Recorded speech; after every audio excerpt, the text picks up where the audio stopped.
the session, but I just wanted to kind of give a little bit of context to it and just let you know that this has come about because of our partnership with Badminton Europe. So Badminton Europe are absolutely determined to strengthen and establish the role of women within European badminton, and as such have developed a gender equity ambassador programme for member associations. So it's the role of the ambassadors to raise awareness of gender equity issues within their own member associations. So within Badminton Scotland, we thought that this was a good approach, and tonight really is about raising awareness and thinking about your own behaviours. There's a lot in this that will challenge your own thinking, I believe, and it's a really, really interesting and thought-provoking subject. So welcome to everyone this evening. And thank you to Badminton Europe for the support for this project. Thanks, Jill. I'll just, so thanks for the introduction, Jill. I'll just get started. There's nobody in the waiting room, so that's fine. Okay. So just to start off, just to give you a wee idea about my own background. So I studied sport and exercise science. I then worked at Glasgow School of Sport for just under 6 years.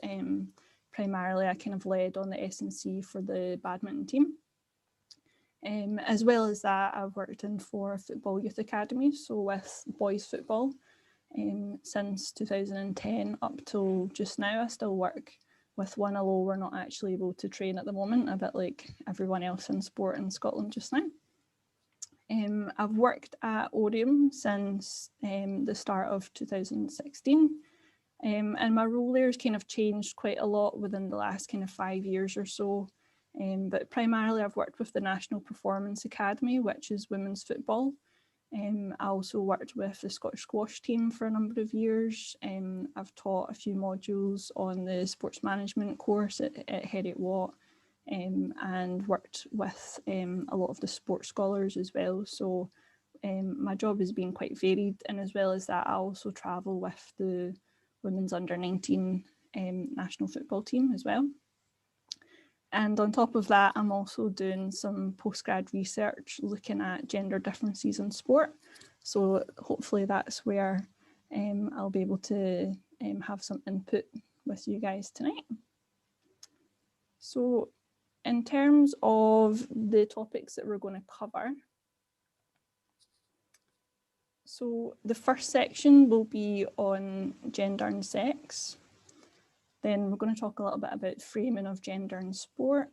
And then the last section will be gender equity. So essentially, I'll be talking for around 15 to 20 minutes, and then we'll use the breakout rooms to get you guys split off into different groups and allow you guys to share some ideas, have a bit of discussion. So although the workshop is an hour and a half long, don't worry, you won't be sitting listening to me drone on for an hour and a half about gender and unconscious bias. A lot of the time will hopefully be you guys engaging and having some discussions between yourselves as well. So just to kind of start off, most organisations will have some sort of equality policy. So I just got this off of the internet, and what I want you to do is just have a read through those 3 points. And if you're not from Badminton Scotland, just imagine that that is your equality policy for your own sport, and just on your own, just kind of score it out of 10 in terms of how well you feel that your sport actually delivers on that equality policy. So I'll just give you a minute just now just to have a reread through those 3 points, and then give your sport a score based on that equality policy in terms of how well you think your sport delivers to that.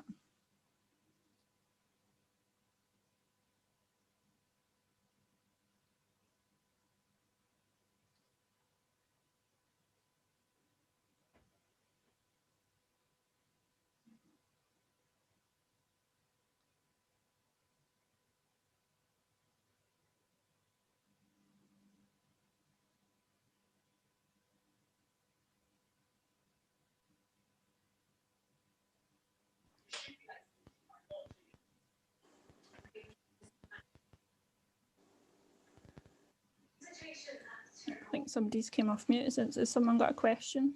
Or is that an accident?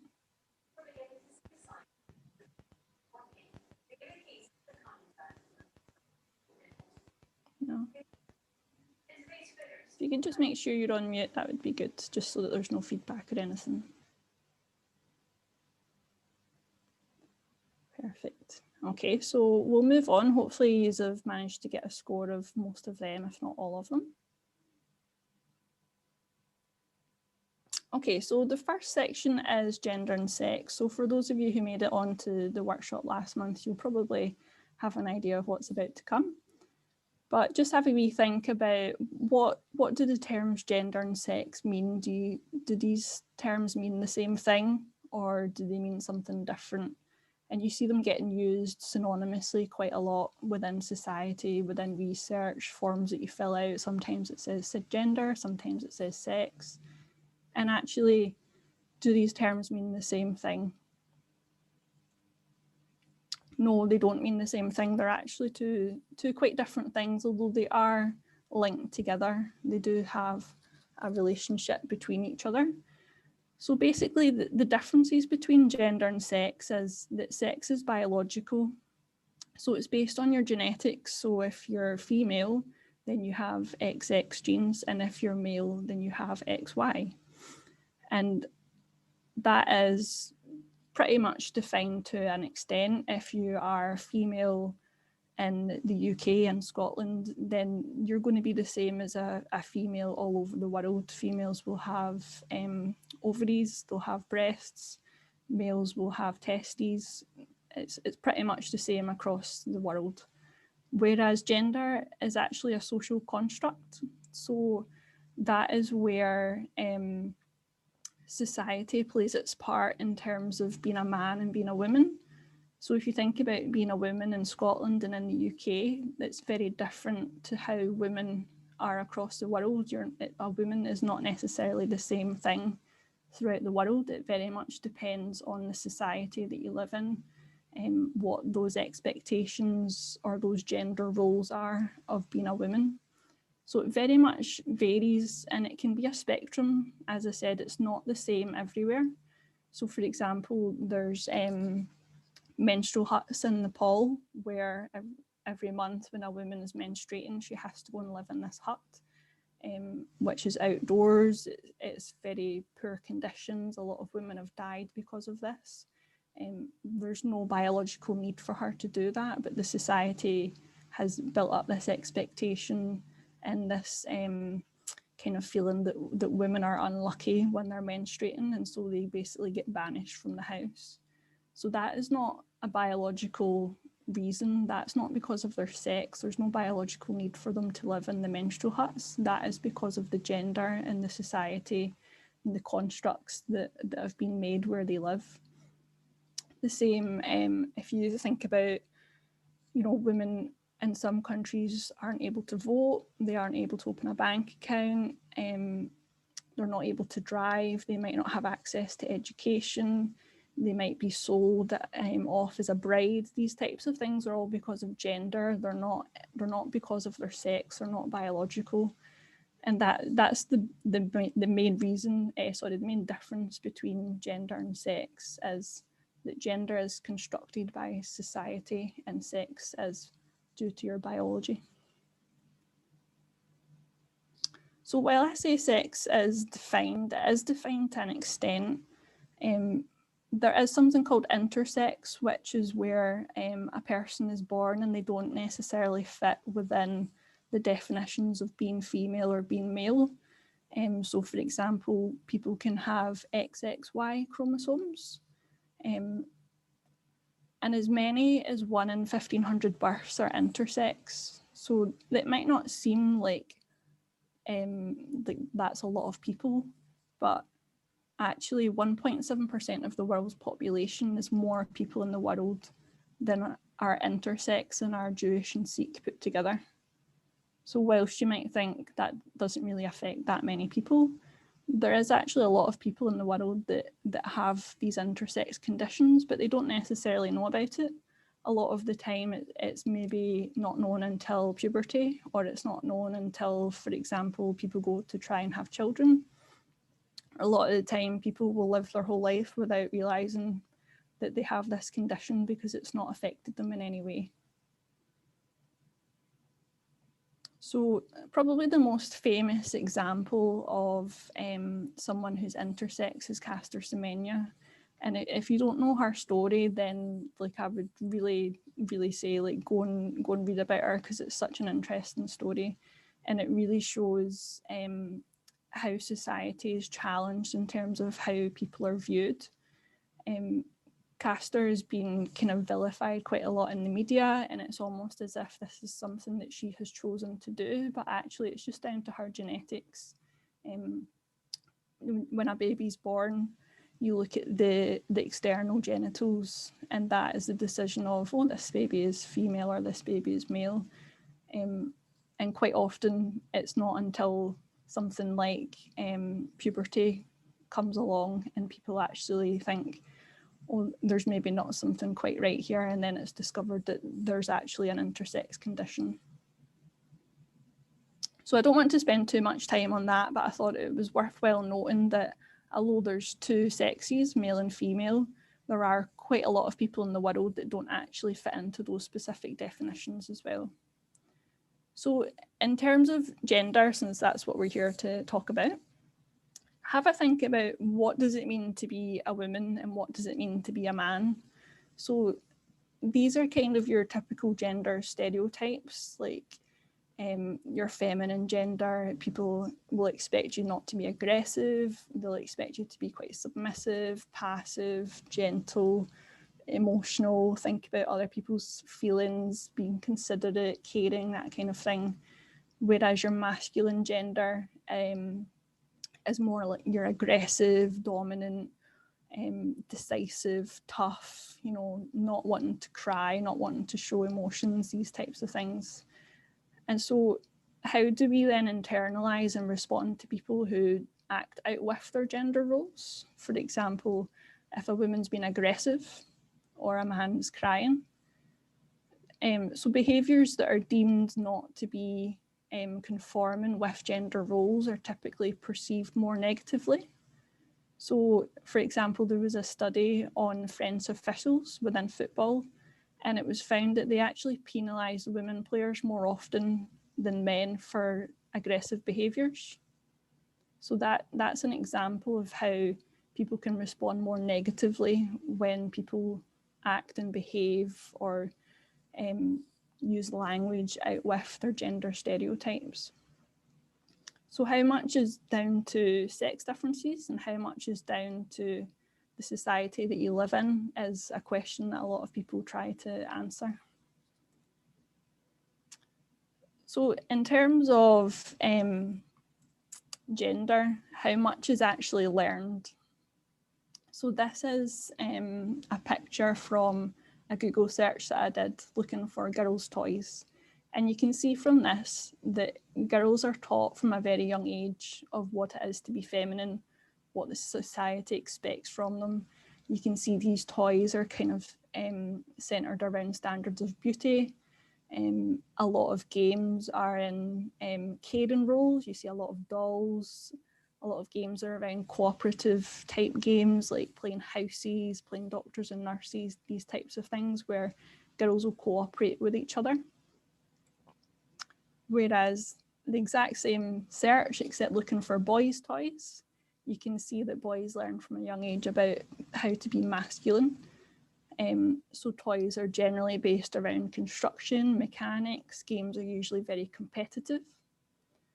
And so that kind of question of how much of these behaviours and expectations are down to sex and how much is down to society is quite a difficult question to answer when you start to look at how differently you treat a young girl and a young boy, what kind of clothes you dress them in, what kind of toys you buy them. And a lot of companies have brought out gender neutral ranges, and that has achieved that's had quite a lot of negative press. People like Piers Morgan saying, oh, you know, there's only two sexes, and they miss the difference between gender and sex. Gender neutral just means that they're not labelled as boys and girls toys, they're just labelled as dolls or mechanics toys, these types of things. So when you go on websites now, sometimes you can't actually search for girls' toys or boys' toys in like the drop-down menus where you can kind of define what you're looking for. And that's all gender neutral means. Like you can buy like dresses that have dinosaurs on them or tractors on them, whereas maybe 10, 20 years ago, you just wouldn't be able to do that because dinosaurs and tractors would be associated with boys. So we have equality now though, right? If you look at science and medicine, there was a really good study published that showed that women are 47% more likely to be injured in a car crash because a lot of the features, the safety features, are designed for men.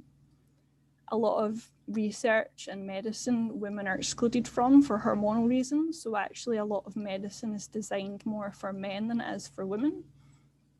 So even in 2020, 2021, a lot of the world is based and optimized on men, and women are just expected to kind of fit in. Even if you look at child marriage in the USA, there's one state that has no lower age limit for marriage. Some states, marriages for girls as young as 12, marrying adults are allowed to go ahead. Even for pregnant children, marrying adults. And even if you look at Scotland, UNICEF classes child marriage is under 16, so child marriage is actually legal in Scotland. So why does it make a difference that there's a difference between sex and gender? Why does that matter?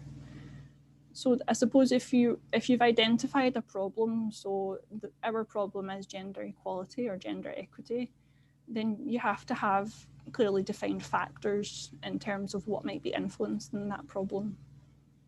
So here's an example from my kind of field of sports science.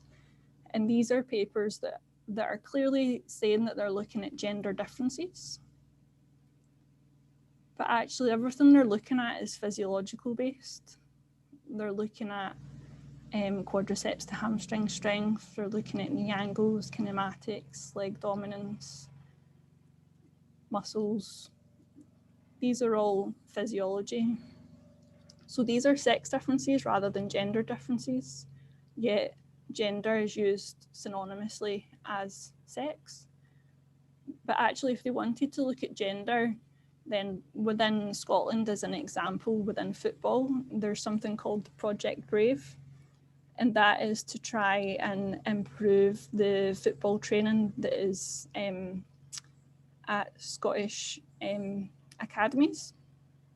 But it's only for boys football. It doesn't actually cover any girls football training. And so Project Brave results in an under-11s boys squad getting more access to sports science, to strength and conditioning, to education than a lot of senior women's football get. So that would be a gender difference. And these papers, although they're saying gender, they're actually looking at sex. And it's also important to distinguish a difference because when you're looking at different sports and different cultures, you need different approaches because different cultures will have different challenges. As we've already said, it's a spectrum, and being a woman in Scotland is not necessarily the same as being a woman across the world. And so we need to be able to be specific in terms of what we're actually aiming to do. Okay, so moving on to unconscious bias. So this is the kind of stereotypes that you would attribute to a person or a group of people, but it's out with your conscious thinking. So it's these kind of gender stereotypes that we've kind of discussed already.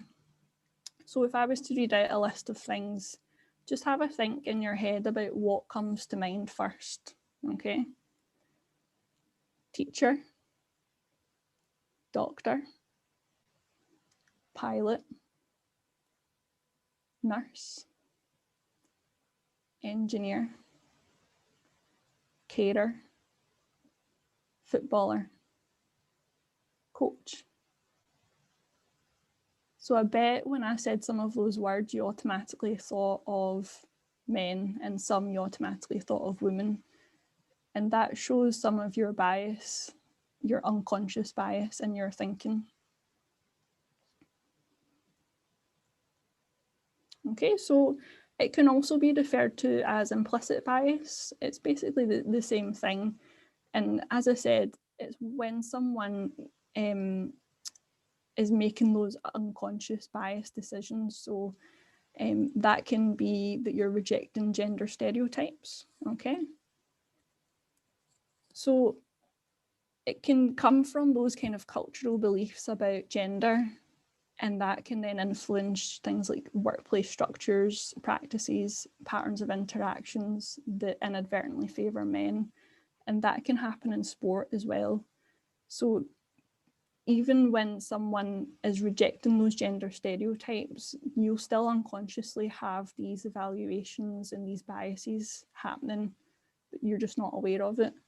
So even people who consider themselves to be pro-equality, pro-diversity, you'll still have those hidden biases. So it's not really a man v sex, it's not really a men v women sexist debate.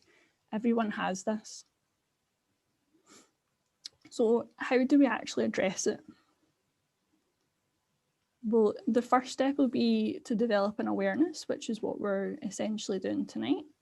So you've got two kind of biases, internal and external.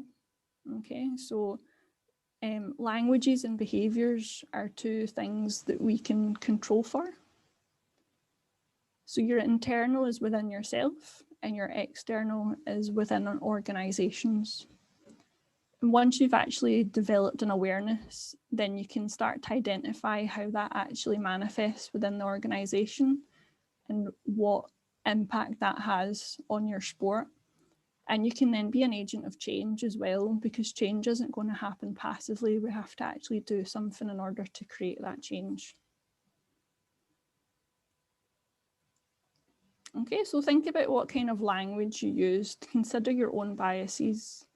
Do you say things like just a girl, or like a girl, or oh, she's all right for a girl, she's bossy? Do you praise boys for being good leaders but call girls bossy? These types of things. Do you refer to women as girls, so essentially infantilize them? That can be a bit of a diminishment for women as well. Do you compare girls to boys and women to men as well? There is a kind of constant comparison within a lot of sports. Like if I had £1 for every time in women's football I heard, oh, you wouldn't see that in men's football, I honestly would be rich.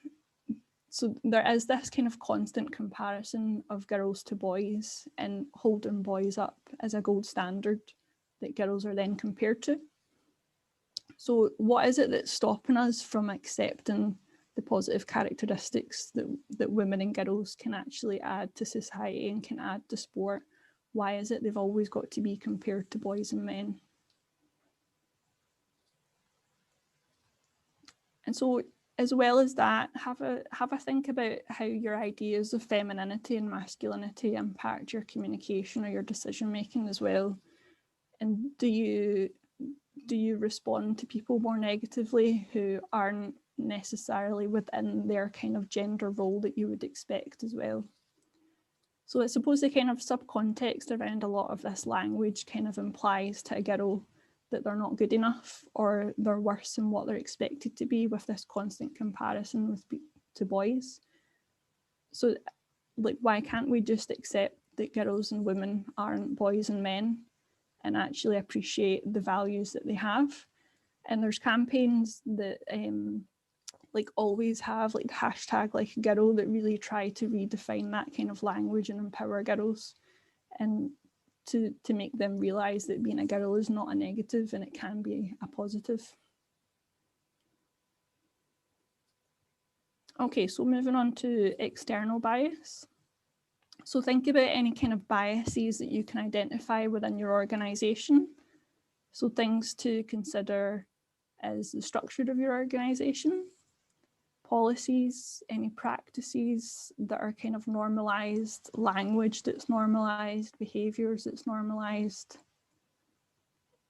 You'll probably once you start to look, you'll probably start to find quite a lot of biases within your organisation that you've maybe commented on or considered, but haven't necessarily really thought about the kind of wider impact that it might have. So framing of gender in sport.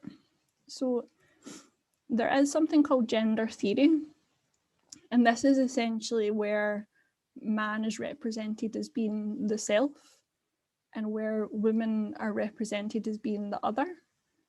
So have a wee think, if you can think of any examples in the sporting world of where you might see that happening, where the man is the self and the woman is the other. So some obvious examples are in tournaments. So you see in the more kind of masculine sports, specifically like football, there's the World Cup, and then there's also the Women's World Cup. So that is men being presented as being the self and then women presented as being the other. The same in cricket and in rugby. You have this alternative competition that is the women's competition, and the men's competition don't actually specify that it is the men's, it's just the World Cup. So what kind of impact does a gender balance have then? If you look at more kind of neutral sports like racket sports, you can see some good examples here from badminton and from squash, where the men's championships are advertised as being men's championships rather than just being the world championships. So do you think that women's sport is equal to men's sport? So if we take football as an example, is women's football equal to men's football? And obviously in Scotland and the UK, it's not equal. And some people will argue that there's a difference in popularity, there's a difference in finances and sponsorship, all these types of things. But if you take football as an example, if you go back 100 years, a lot of people don't realise that actually women's football was more popular than men's football once upon a time. Very hard for us to believe. But if you go back to 1920, there was a women's football game that had a crowd of 53,000 people at it. And that was actually a record up until 2019 for attendance at a women's football game. So what happened was the FA essentially banned women from playing football in FA grounds in 1921, so exactly 100 years ago. So they effectively banned them from being able to play football in front of spectators, which really stunted the ability for women's football to be able to grow. And this is an excerpt from their kind of announcement that they were stopping women from playing football. And you can see from the language, the council feel impelled to express their strong opinion that the game of football is quite unsuitable for females and ought not to be encouraged. So they basically used their opinion to ban women from playing football. And it's kind of commonly believed that this was done because it was essentially threatening the growth of the men's game because the women's game was more popular. And that ban stood for 50 years. It wasn't until 1971 that women were then able to play football in FA grounds. So if this ban hadn't been in place for 50 years, that's several generations of people. Like I wonder what the landscape for women's sport, for women's football would look like today, and I imagine it would be very different. So in terms of equality, this is a bit from Alan Campbell. He wrote a bit in the newspaper last year after Scotland men's qualified for their first major tournament in 22 years. And he talks a lot about the language that was used just a couple of months ago. And so by excluding to specify men when describing that 22-year wait, it effectively devalues and totally eliminates the women's successes of reaching the Euros in 2017 and the World Cup in 2019. And because few people like Alan actually question this and challenge this, it's then accepted as acceptable reporting that women are completely eliminated from the news. So why is it that as a society we're so accepting of identifying with an underachieving men's team but not identifying with an achieving women's team? It just doesn't make sense. But he goes on in this article to kind of highlight a report that's on the TV that he'd watched, and that there's a female reporter who states these kids have never seen Scotland play in a major finals and now they'll get their chance, when actually just 18 months ago the Scotland women's games were broadcast on the TV at the World Cup for everyone to see. So these kids did have a chance to watch Scotland play at a major finals, not Scotland men, but by completely disregarding that, it totally devalues their achievements. So how does this kind of style of media reporting then impact our biases as well, if we're constantly bombarded with the message that women's successes in sport don't actually count? This is what the media are constantly telling us. Okay, so when you think about gender disparity, what a lot of people immediately think about is the pay gap. And obviously thanks to Kirsty for highlighting about the pay gap in badminton is reduced and is now equal. If you look at sports over the last kind of 50 years or so, you can see that it's definitely increasing, that more and more sports are offering equal prize money for men and for women. But still, by far the largest gap is in football, and you can see the massive disparity in the Champions League winners for men and for women. And again, people will argue that that pay gap is due to an interest disparity.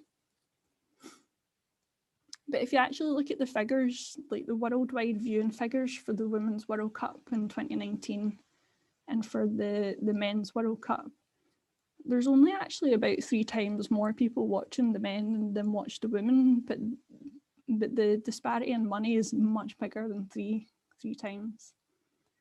And if you look at the women's semi-final in the World Cup, there was almost 12 million people in the UK watched that, 11.7, yet less people actually watched the final of the Men's Champions League that year.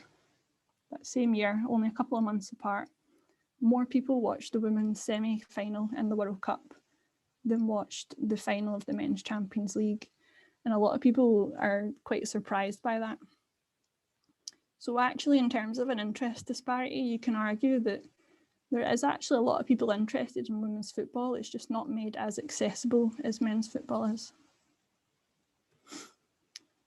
So if you keep looking at the media, this is a report from 2014. You can see that men are massively taking up the majority of the media coverage compared to women's sports.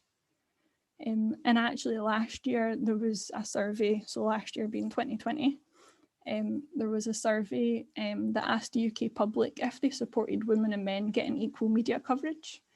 And 69% of people who responded said that they supported that. However, 24% said that they felt that shouldn't happen if it comes at a cost to men's coverage.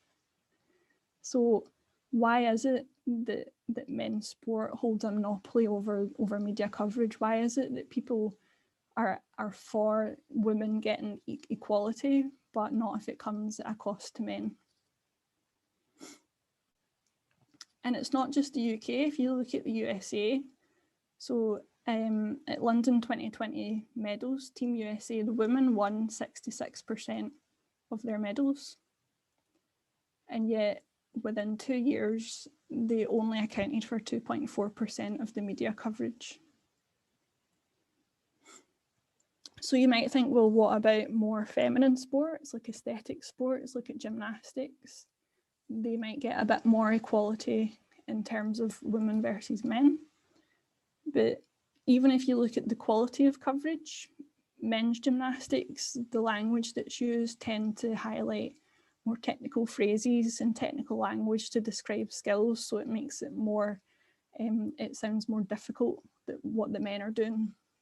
And language that's used for women tend to be quite oversimplified, and a lot of reference to luck rather than years of practice, years of skill, years of training.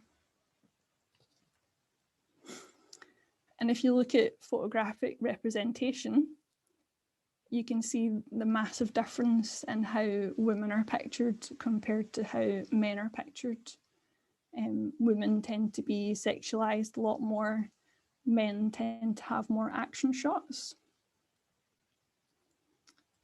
So what kind of effect do you think sexualization has on women athletes? Do you think that they're still celebrated for their achievements and for their success? Or do you think that that sexualization kind of takes over what women are celebrated for? Do you think women are sexualized in your sport? So if we take badminton as an example, there was an attempt to try and force professional female players to wear skirts or dresses. And you can see in that middle paragraph, the Badminton World Federation say the dress code is necessary to make women athletes appear more feminine. So why is it you think that it's perceived as necessary for women to appear more feminine? Why is it they can't be celebrated for their athleticism and for their skill the same way that men are? Wearing a skirt or a dress isn't a bad thing, but it should be a choice rather than a pressure.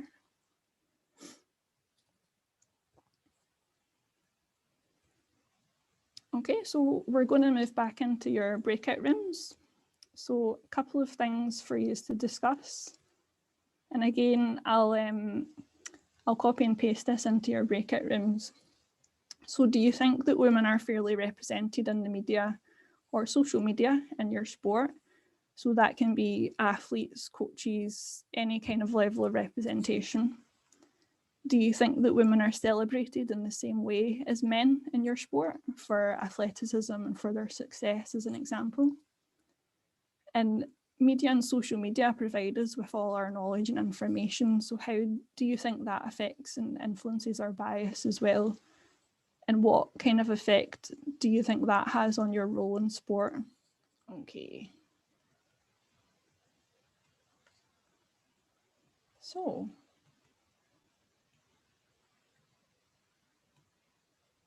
okay, we're there. Gender equity. So what is the difference between equality and equity then? So essentially, equality is where your resources are shared equally to ensure that everyone has the same amount. Whereas with equity, resources are distributed to allow everyone to have a fair opportunity to achieve their goal or whatever it is that they're aiming to do. So this can quite often require an unequal distribution of resources to actually achieve equity. So if we think about what we have in place within sport just now in terms of structures, policies, resources, is everything in a kind of male-centred world, is it fit for purpose for women? Do we just expect women to fit in as a generalisation within a kind of male-dominated industry of sport?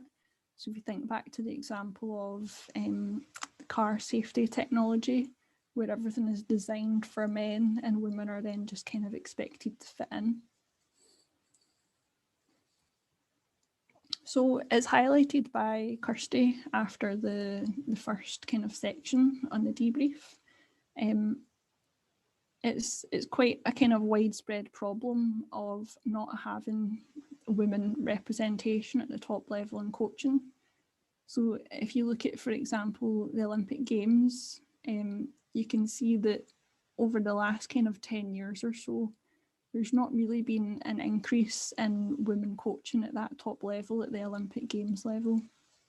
So that's not just a problem that's seen within badminton, that is the Olympic Games in general for all sports, for all countries. That is the difference in men who are coaching and women who are coaching at that level. So in terms of trying to achieve equality, so looking at equity in coaching, and the IOC recognise different kind of challenges in order to achieve that. So one of them is societal, so kind of similar to the themes that we've already discussed, that is your kind of gender stereotypes and your biases that you find within society.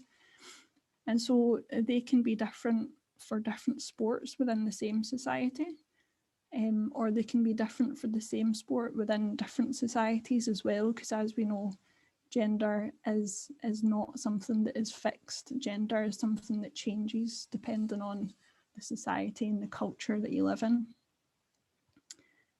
Another challenge that they've identified is organisational. So are there actually positions available for women to move into?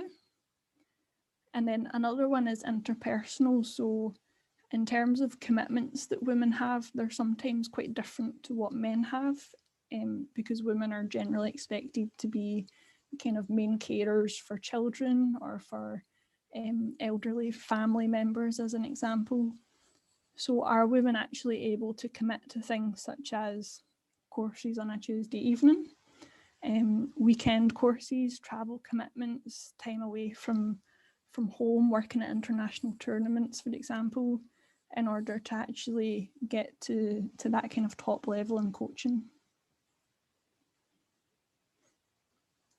So I was on a equality webinar that the IOC delivered actually last year, and they did a poll during the webinar, and they asked people to identify what they perceived as being the main barrier for women to be coaches at an elite level. And you can see that the people on this webinar really thought that societal and organisational challenges are the two kind of main barriers that are stopping women from achieving that coaching position at the top level.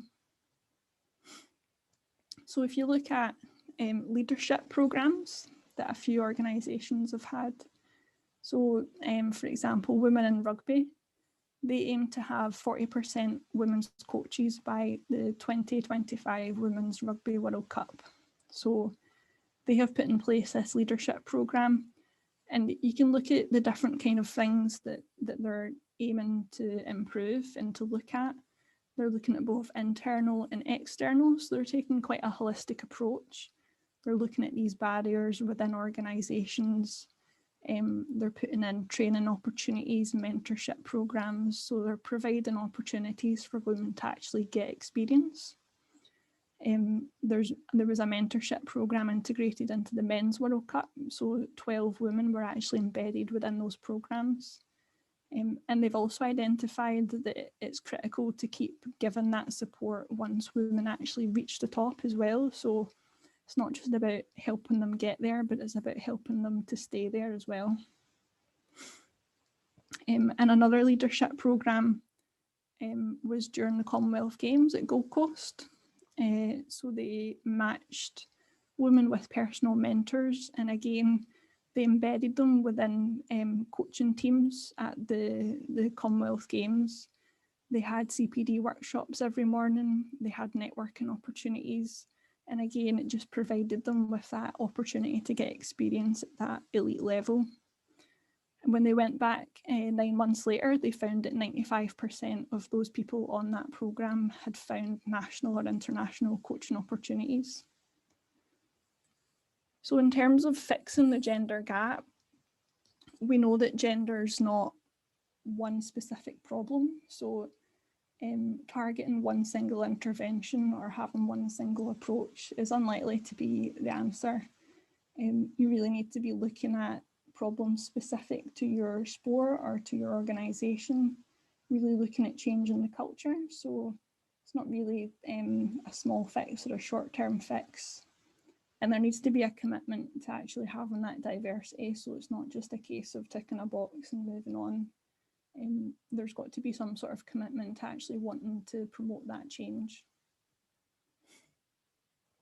So moving on to equity for players, there's a BBC survey that's done every few years. I think this one in August last year was the third one.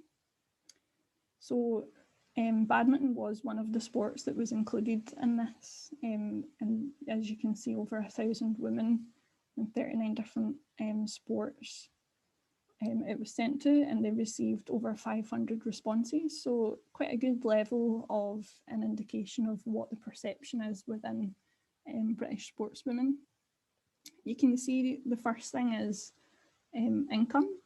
So the majority, over 50% of those that responded, either receive no income or less than £10,000 of an income. So you can see that women within sport generally aren't really making enough money for the sport to be their only focus in life. They're probably going to have to do something else as well as their sport.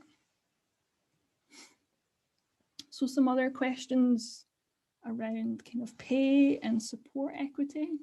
So you can see that about 45% of women believe that their national governing body supports them equally compared with men.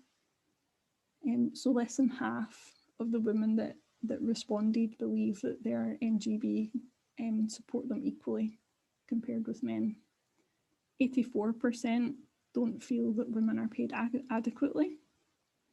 So if you have a think about how do you think the perceptions in your sport would compare with these answers, because obviously these are from multiple sports, but your sport might be represented within those answers.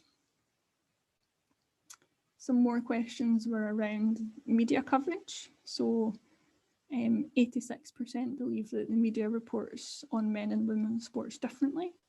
We can see that in a lot of the research that is the case within the majority of sports, is that there is a difference in the reporting on men and women's sports. And even interestingly, 60% believe that fans expect different standards of behaviour from women and men athletes as well. Some questions on body image. So 77% are conscious of their body image. So how do you think that behaviours and language used within sport impact on women's body image? Do you think that sexualisation of women play a part in that? At what point does body image then become more important than sports performance, for example? And interestingly, almost 60% of women feel that their performance or their training has been affected because of their period. But what level of education on support do women athletes actually receive that's specific to their menstrual cycle to actually help them with those challenges? So in terms of sexism and even racism, the majority of people responding, so 64.6%, reported that they had experienced sexism in sport, and yet 75% didn't report it. So why is it that sexism is so prevalent and yet people don't feel like they're actually able to report it? Are there systems and processes in place, or are these things that are in place just a tick box exercise?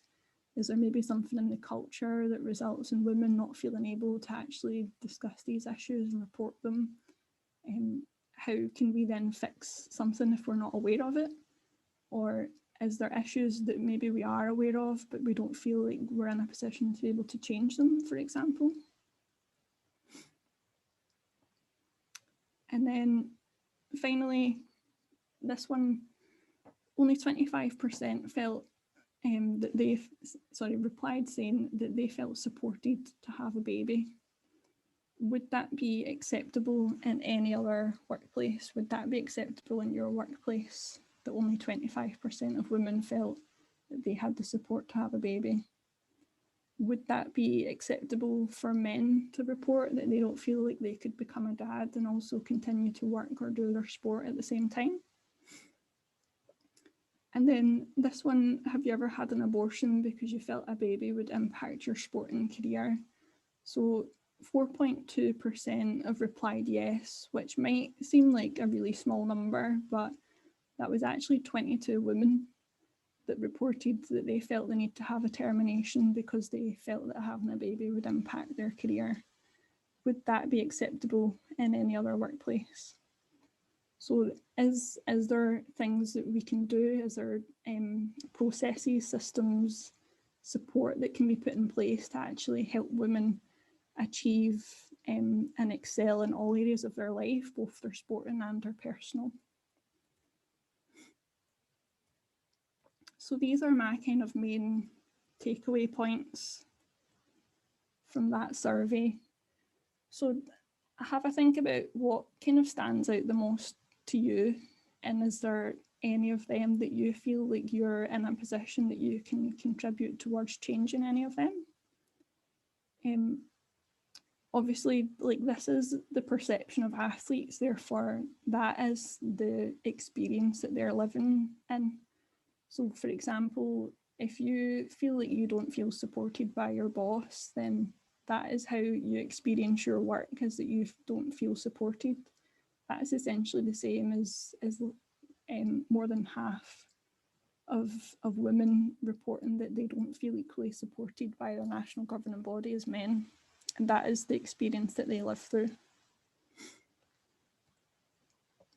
So in terms of education for women, because we're talking about equity and not just equality, if we look at breast health as an example, so 63% of athletes have reported breast pain with menstruation, 44% have reported breast pain during training and competition, and 32% report that that negatively affects their performance. So what education do women athletes receive in order to help them with those challenges that they experience on a regular basis? How many get education on the importance of looking for a proper fitted sports bra, for example? Do women know what to look for? I did a workshop on sports bras with a group of kind of 17, 18, 19-year-old women, and I had a good relationship with them. So they were kind of laughing at me at first, like, oh, come on, Katrina, why are you teaching us about sports bras?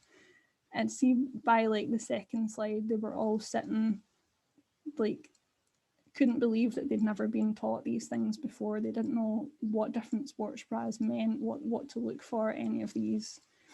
And you can get a reported 4% improvement in running economy if you wear a proper fitting sports bra.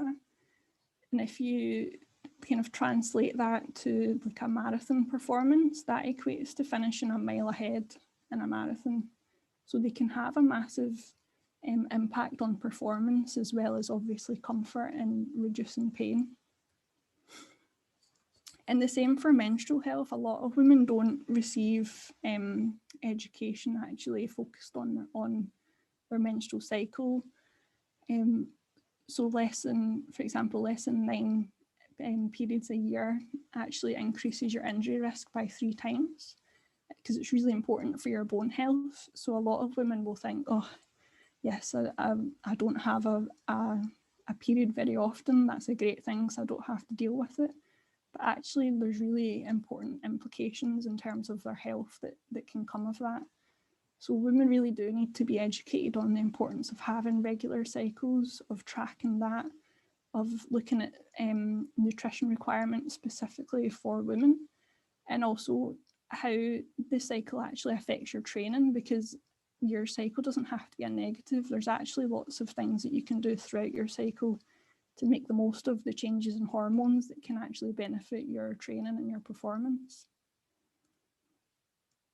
So one final thought before we go into our last breakout room. Hopefully we'll have time for the last breakout room.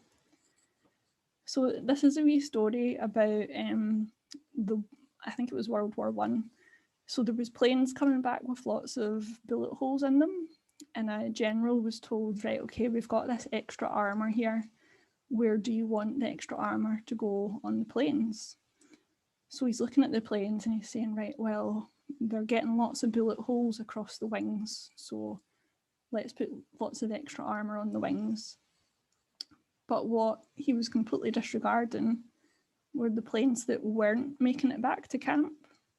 So actually, do you want to be putting armour on the places that those planes that were getting back, despite having bullet holes in the wings, do you want to be putting armour on those places that didn't have the bullet holes? Because is that where the planes were going down? So this is called survivorship bias, and it's a tendency to be biased towards evidence that we have in front of us, and we disregard evidence that we don't necessarily have immediately available to us. So the fact that the engines didn't have any bullet holes, perhaps the planes that were going down because they got bullet holes in the engines. The planes that didn't get bullet holes in the engines were making it back despite having bullet holes in the wings. And so whilst those surveys about the kind of perceptions of sportswomen are really important, are we actually missing the information that the women who don't make it to that level, the women that fall out of sport, what are their experiences and what are the reasons why they don't make it in sport as well? So don't just look at what's in front of us, but look at what's not in front of us as well. Okay, so the final breakout room. So things to consider. How do you perceive the experiences of girls and women compared with boys and men within your sport? So think about how your unconscious bias maybe affects that. Do you use different language? Is there different behaviours, like, for example, the women's doubles not being as celebrated, not being as held as important as men's doubles, for example? So think about your internal unconscious bias, external unconscious bias, framing the language, the behaviours, everything that we've kind of discussed. And also think about how can we identify where inequality or inequity exists? And then how can we impact that as well? And do our biases prevent women and girls from equity in terms of education and empowerment? How much do you see in terms of education that women and girls are getting that's specific for them? Or are they just expected to fit in within a system that's been built for men? So can everyone see that okay? Yeah, next step slide. Okay, so first of all, if you go back to consider your ratings of the equality policy that we went over at the start, have a think about, would you still rate that in the same way? And if badminton's not your sport, then I would encourage you to find your equality policy for your sport and rate it in terms of how well you feel like your organisation meets it. Also take some time over the next few days or the next few weeks to think about your own biases. So how does that then influence your role? How does that impact other people around you in your role? So if you're a coach, how does that impact the players? If you're an official, for example, do you officiate games in a slightly different way? Do you use different language? And a nice thing to do is the stop, start, continue method. So try and identify things that you maybe now want to stop doing, or identify things that you maybe want to start doing, or identify things that you want to continue doing as well. So as well as that, try and identify any gaps in equality or identify gaps in equity, and what can we actually do as individuals or as an organisation to actually deliver that change so that girls and women are receiving that equity, because change doesn't occur passively. We have to actually be, actually creating that change for the good as well. So just in case anyone wants to get in touch with me at a later date, that's my email.